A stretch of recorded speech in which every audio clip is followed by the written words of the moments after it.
The wind didn't howl that night. It screamed. It screamed to the canyons and across the open plains, throwing fists of snow into black sky, like it was trying to bury the world. And somewhere out there, stumbling through the white void, a young woman fought to stay alive. Her name was Clara Whitmore, though by then, even she'd forgotten how it felt to hear her name spoken kindly. Her breath came in sharp, painful gasps that froze in the air before her eyes. Her boots were split open, toes numb, fingers raw and purple beneath torn gloves. The storm clawed at her skirt, dragging it through the drifts. She leaned forward, half crawling, half falling, leaving a trail of blood where the ice had bitten through her stockings. It was the winter of 1871. Somewhere north of the Wyoming line, a land that could kill the unprepared in an hour. And Clara was very nearly done for. The blizzard swallowed sound, light, and reason. Her thoughts came in flashes now, half memories, half fever. A wedding veil. A man smile that didn't reach his eyes. Then shouting, the crack of a slap, her own scream. Then cold, so much cold. She pressed a trembling hand to her side, where bruises bloomed beneath the fabric. She'd escaped him, but barely. The rope burn on her wrist was still raw, and her wedding ring, bent, blood-stained, hung loose on her finger. Each time she looked at it, she wanted to rip it off, but she couldn't. Her fingers wouldn't obey her anymore. The storm rose higher, howling like a thing possessed. She tried to speak, maybe a prayer, maybe a curse, but her lips wouldn't move. Only the word help came out, thin and cracked. She stumbled once more and fell face first into the snow. For a long while, she didn't move. The snow began to cover her, tiny flakes gathering on her lashes, her hair, her still shoulders. The cold crept in gently, like a lullaby. Maybe this was it, she thought. Maybe this was peace. After everything, maybe dying was just another kind of mercy.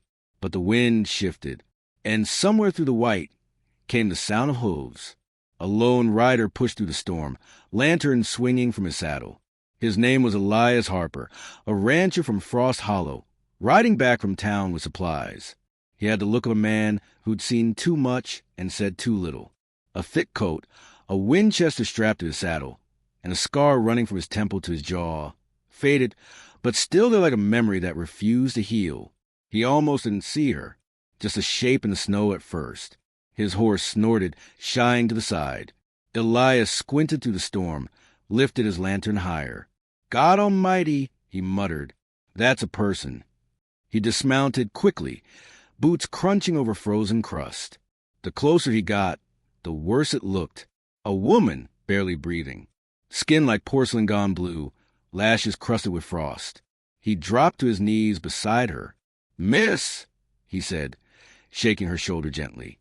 Hey, can you hear me? Nothing. He put his hand near her mouth. Faint breath, but it was there. He stripped off his coat, heavy wool lined with fur, and wrapped around her. She was light, too light, when he lifted her. Her head lolled against his chest, lips cracked, eyes fluttering but not opening. You're safe now, he whispered, not sure who he was trying to convince. You're safe.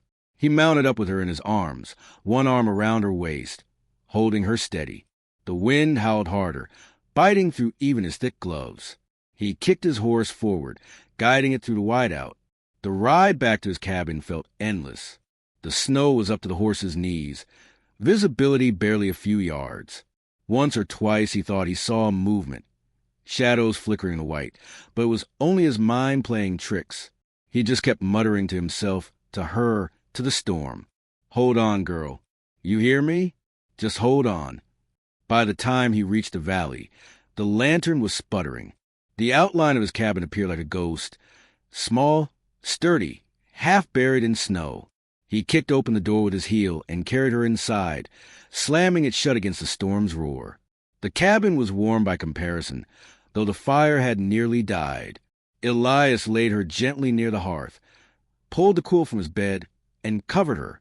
He moved fast, fed logs to the fire, poured water into a kettle, grabbed the old whiskey bottle from the shelf. She was still barely breathing. He uncorked the bottle with his fingers and dabbed her lips. Then he rubbed her hands, her arms, tried to coax life back into her limbs. Her skin felt like ice. He cursed softly, more prayer than profanity. "Come on now," he said under his breath. "You didn't come this far just to quit." He worked for nearly an hour before she stirred. Her eyelids fluttered, lashes trembling like wings. When she spoke, her voice was barely there, a whisper scraping through cracked lips. "Where am I?" Elias looked up, relieved. "My cabin. Found you out in the blizzard." Her eyes blinked open, wide and dazed. They were a pale green, clear even in the firelight. She looked around in confusion, saw the fire, the rough-hewn walls, the stranger sitting beside her. "Why?" Her voice cracked. "Why'd you save me?" He shrugged. Didn't seem right, leaving a soul to freeze. She stared at him, as if searching for something behind his words. Then she tried to sit up, winced, and fell back against the floorboards. "Easy," he said, catching her shoulder. "You're half frozen. Don't go moving till you've got your strength." She closed her eyes again, silent. For a long while, the only sound was the fire popping and the storm raging outside. Elias poured her a cup of hot water and slid it toward her. "Drink," he said. "Slow." She obeyed, hands trembling around the tin cup. He noticed then the bruises around her wrist, finger-shaped, dark and ugly against pale skin. He didn't ask. He'd learned long ago that some stories came out when they were ready, and forcing them only made things worse. When she was done, she looked at him again, more alert now, though still wary. "You got a name?" he asked. She hesitated. "Clara." "Clara," he repeated, testing it. "I'm Elias." She nodded, as if that was enough. But she kept her distance, eyes flicking to the door more than once. Elias noticed that too. "You ain't in danger here," he said quietly. "Storm will pass in a day or two. You can rest till then." She didn't answer, but her shoulders eased a little. Elias stood, poured himself a cup of coffee, and stared out the window at the white blur beyond the glass. Outside, the world was nothing but snow and wind and silence. Inside, it was the first warmth either of them had felt in years. Hours passed. Night deepened. Clara slept by the fire, wrapped in his coat, her breathing steady now. Elias sat nearby, half dozing in his chair, the rifle leaning against the wall within reach. It wasn't habit. It was instinct. Out here, you never knew what might come knocking. Around midnight, the wind shifted again. The blizzard began to fade, leaving behind a world buried under white. The fire crackled softly, throwing amber light over the cabin walls. Elias watched her sleep. Her face was softer now without the fear carved into it. He could see she'd been through something terrible. The hollow cheeks, the shadows under her eyes. She looked young, but life had already taken more than her share. He leaned back, rubbing his hands over his face. It had been a long time since he'd had anyone under his roof. Not since. He pushed the thought away, but it came anyway. The memory of his wife, Anna, laughing as snow fell outside this very cabin. The sound of their boy, Thomas, chasing a puppy through the yard. Then the gunfire, the screams, the fire. That was 2 winters ago. Since then, Elias Harper had lived quiet, worked the land, fixed what was broken, and spoke to no one but his horse. Some nights he still woke to the echo of his son's voice, calling for help he couldn't give. And now here was this girl, frozen, broken, breathing in his home. A stranger, a reminder. He didn't know why he'd gone out that night. Supplies could have waited. Maybe some part of him had known. Some part that still refused to give up entirely. "Guess you're my penance," he murmured, almost to himself. "Or maybe my chance to do one damn thing right." The fire popped. Clara stirred but didn't wake. The storm was finally quiet. Morning came gray and brittle. Snow covered everything, smooth and untouched. Smoke curled from a cabin chimney, the only sign of life for miles. Clara woke to the smell of coffee and bacon. Elias stood at the stove, turning a pan over the fire. "You're up?" he said without looking back. Good sign. She pushed herself up slowly, wrapping the blanket tighter. "I didn't mean to trouble you." He chuckled. "If you were trouble, I'd have left you in the snow." She looked startled, and he glanced over his shoulder with a small, crooked grin. Kidding! It was the first flicker of warmth between them. She even smiled barely, but it was there. He handed her a plate.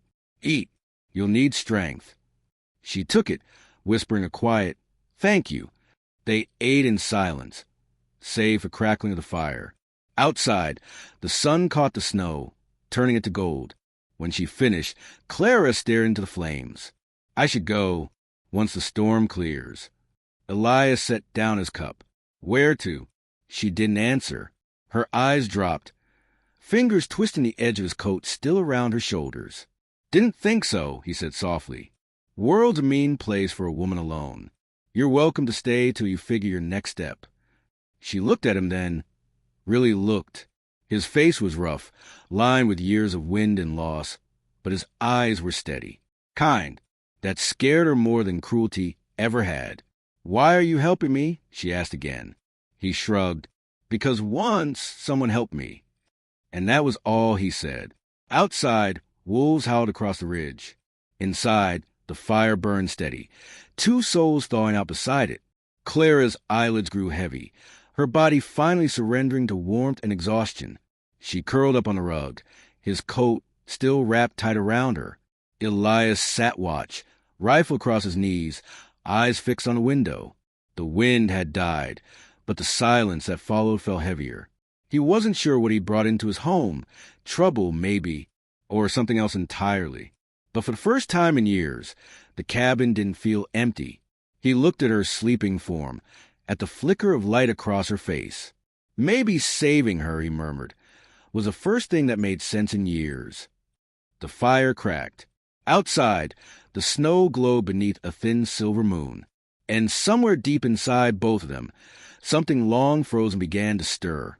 The storm broke at dawn. The world outside the cabin was silent.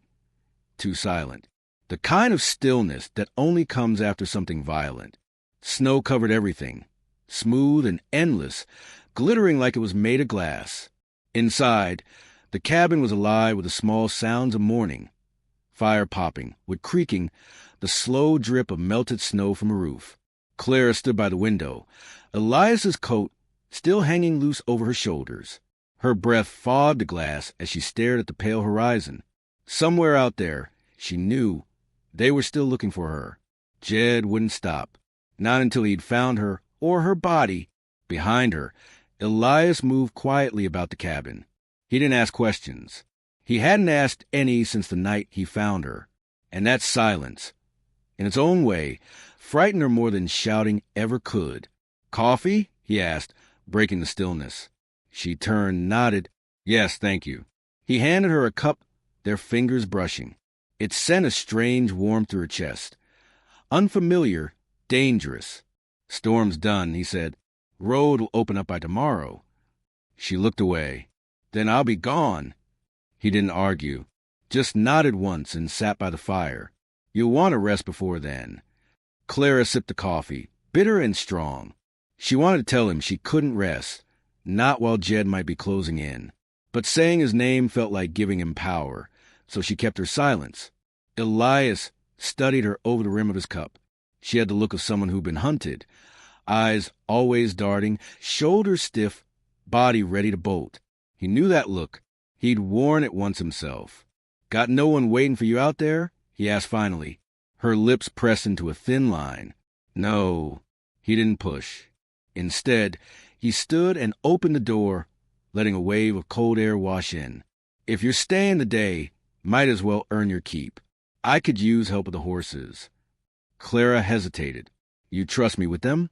He smiled faintly. "I trust my horses to judge character better than most men."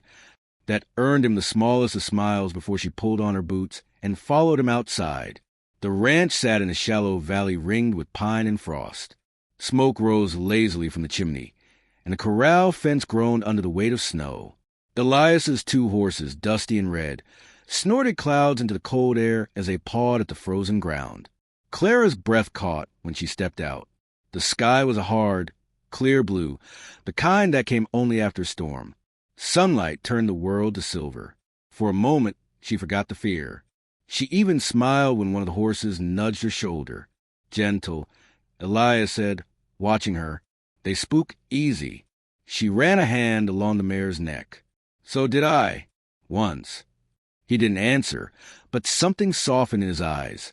They worked together most of the morning, breaking ice for water, shoveling snow from the gate, feeding the animals. Elias moved with quiet efficiency, saying little.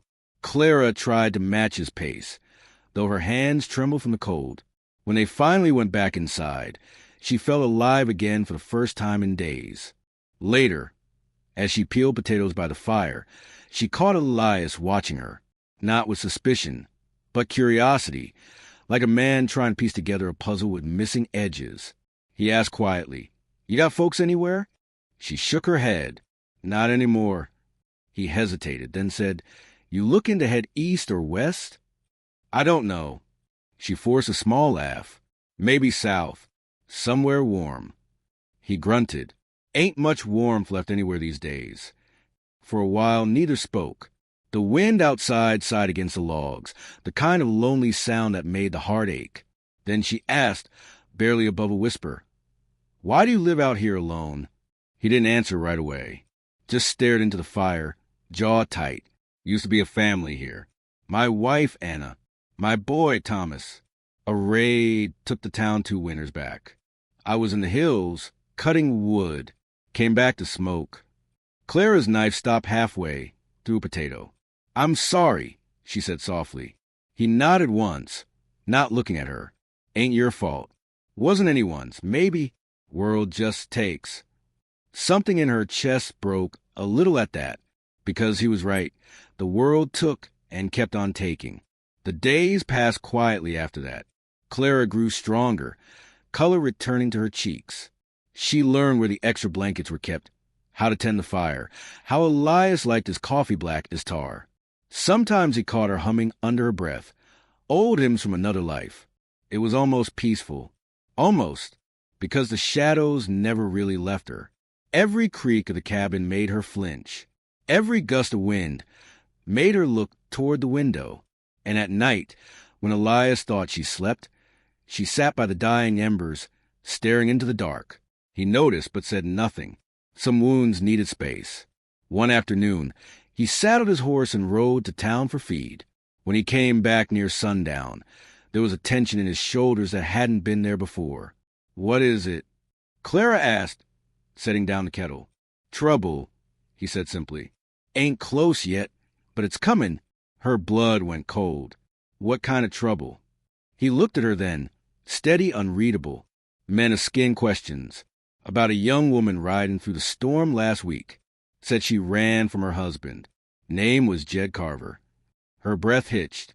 The cup slipped from her hands, shattering on the floor. Elias's voice was calm, but his eyes were sharp. "You know him?" Clara sank to her knees, staring at the pieces of broken china. "He's my husband." The truth came out like a slow bleed. Jed Carver, a trader who'd come to her town with silver words and a promise of fortune. Her parents had been struggling. Debts, taxes, the farm crumbling beneath their feet. Jed offered salvation in the form of marriage. She was young and foolish enough to believe it.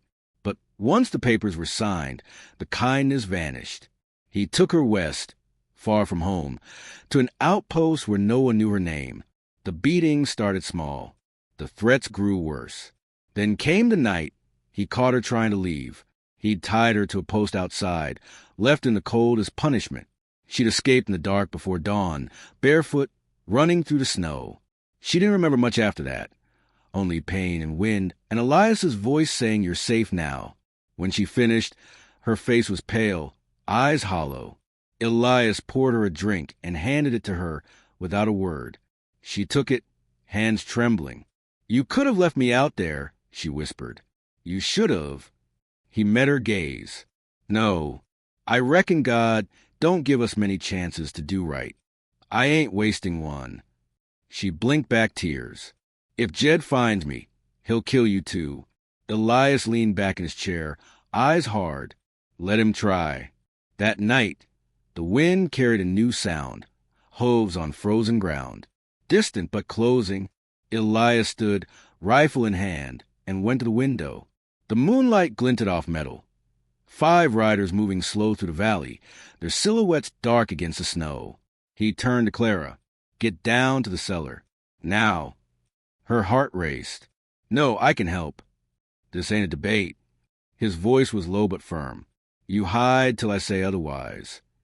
Tears burned her eyes, but she nodded and slipped down the ladder beneath the floorboards. The cellar was cold and narrow, smelling of earth and potatoes. She pressed her ear to the floorboards above, heart pounding. Outside, the horses stopped. A knock echoed through the cabin. Elias opened the door slow. A man's voice drawled, slick and venomous. "Evening. Friend, we're looking for a runaway woman. Slim, brown hair, green eyes. Might have come through this way." Elias leaned against the doorframe, rifle visible in his hand. "Ain't seen anyone fitting that." Jed Carver laughed, a sound that made Clara's blood run cold. "Funny thing, that someone at the trading post said you rode back from town the same night she vanished. Storm that bad, most folks stayed put. Except you."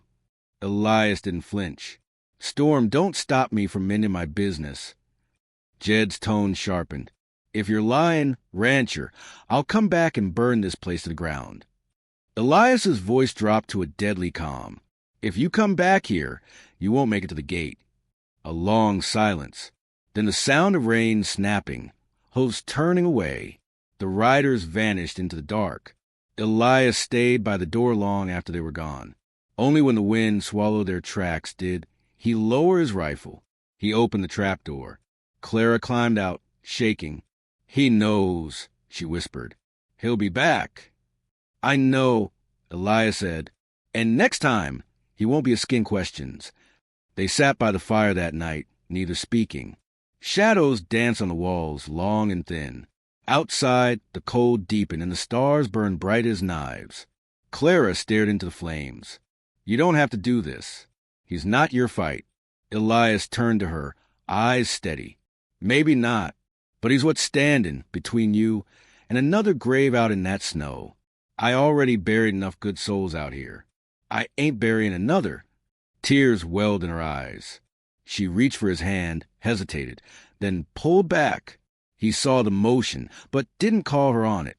Just said quietly, "Get some rest. Tomorrow we make ready." She looked at him, really looked. And for the first time, the fear in her eyes flickered into something else, something close to trust. Morning came with a red dawn, the kind the old ranchers said meant blood was coming. Elias saddled his horse early, checked the rifle, stacked it against the door. Clara watched him, dread twisting in her chest. "You'll die if you fight them alone." He gave a small, grim smile. "Then I won't be fighting alone." She frowned. "What do you mean?" He looked at her, a spark of fire in his eyes. "You said he left you for dead. Time to prove he should have finished the job." Outside, the wind picked up again, carrying the scent of snow and smoke. On the ridge above the valley, 5 riders appeared like shadows cut against the rising sun. Clara's breath caught. "They're here." Elias chambered around, eyes hard. "Then let's finish this," he said. And as the snow began to fall once more, slow and heavy like a shroud, the pass came riding straight for them. Snow fell like sifted flour over the valley that morning. Pale light poured through the tattered curtains of the cabin, and Clara woke to the sound of the wind scraping against the boards. For a long moment, she didn't move. She just listened to the storm's low hum, to the soft breathing of the horses in the barn outside, and to the faint crackle of the dying fire. It should have felt peaceful, but her heart was beating fast. Last night, she'd seen a light on the ridge, a flicker, like a match struck against the dark. She knew that light. It wasn't from a rancher or a traveler. It was a signal, and it meant they'd found her. She rose quietly, wrapping her shawl around her shoulders, and stepped to the window. Frost had claimed the glass, weaving patterns like veins. Beyond them, she saw the faint outline of horse tracks, fresh, leading toward the barn. Her breath caught. "Elias," she whispered. The door creaked open behind her, and the rancher stood there, coat half buttoned, Rifle slung over his shoulder, the look in his eyes sharp as the mountain wind. "I saw it too," he said. "Light on the ridge. We've got company coming." Clara turned to him, fear crawling up her throat. "They'll kill us both if they find me." He stepped closer, voice low. "Then they'll have to go through me first." They spent the next hour readying the place. Elias moved with the calm precision of a man who'd faced trouble before. He barred the windows, stacked firewood against the door to reinforce it, and loaded his rifle with steady hands. Clara helped where she could, gathering bullets, packing food, checking the lanterns. Her fingers trembled. Every sound outside felt like an omen. The wind, the creak of the barn, the far-off howl of the coyote. "You sure you don't want to run?" Elias asked once, glancing at her. "I've been running for months," she said quietly, "and it never saved me." He nodded, understanding. By mid-morning, the storm had thinned, leaving a dull gray haze over Frost Hollow. That's when the first rider appeared, a man in a long black duster. Then another, and another, for in total, they rode slow, circling the cabin like wolves. One had a scar splitting his chin. Another carried a shotgun wrapped in cloth. But the last man, the one in the lead, Clara recognized instantly. Her heart stopped. Silas Kane, the man who'd once held her by the throat and promised she'd never see daylight again. The man who'd left her bleeding in the snow that night she escaped. Now he was back, to finish what he started. Elias saw the way her face changed, the color draining from her cheeks. "Who is he?" She swallowed hard. "Silas Kane. He used to ride with my husband's gang.